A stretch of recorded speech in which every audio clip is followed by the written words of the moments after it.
صفوفه.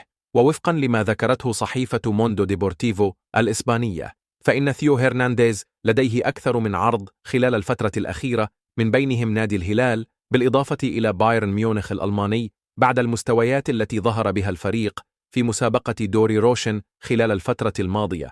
وارتبط اسم هرنانديز بالهلال في أكثر من مناسبة سابقة، حيث تداول نشطاء عبر مواقع التواصل الاجتماعي مقطع فيديو شهيرا لمشجع هلالي يطالب الأمير الوليد بن طلال عضو شرف النادي بالتعاقد مع اللاعب، ليرد الأمير مازحا: سيأتي بعد غد، في مشهد يعكس تطلع الجماهير الزرقاء لرؤية النجم الفرنسي بقميص الزعيم.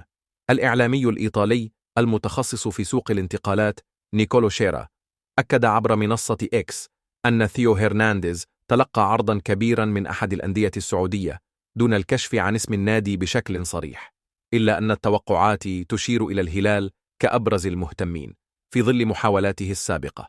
اللاعب البالغ من العمر 27 عاما لا يزال مرتبطا بعقد مع ميلان حتى يونيو 2026، إلا أن التقارير تفيد بأن إدارة الروسونيري قد تكون مستعدة للتخلي عنه مقابل 30 مليون جنيه استرليني فقط، خاصة مع اقترابه من دخول الفترة الحرة، بعد أن كانت قيمته السوقية تقدر ب87 مليونا الصيف الماضي.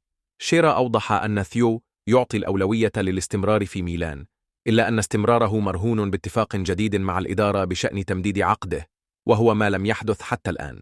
في المقابل، يحظى اللاعب أيضا باهتمام من أندية أوروبية كبيرة، أبرزها تشيلسي وتوتنهام الإنجليزيان، ما يجعل المنافسة على توقيعه محتدمة.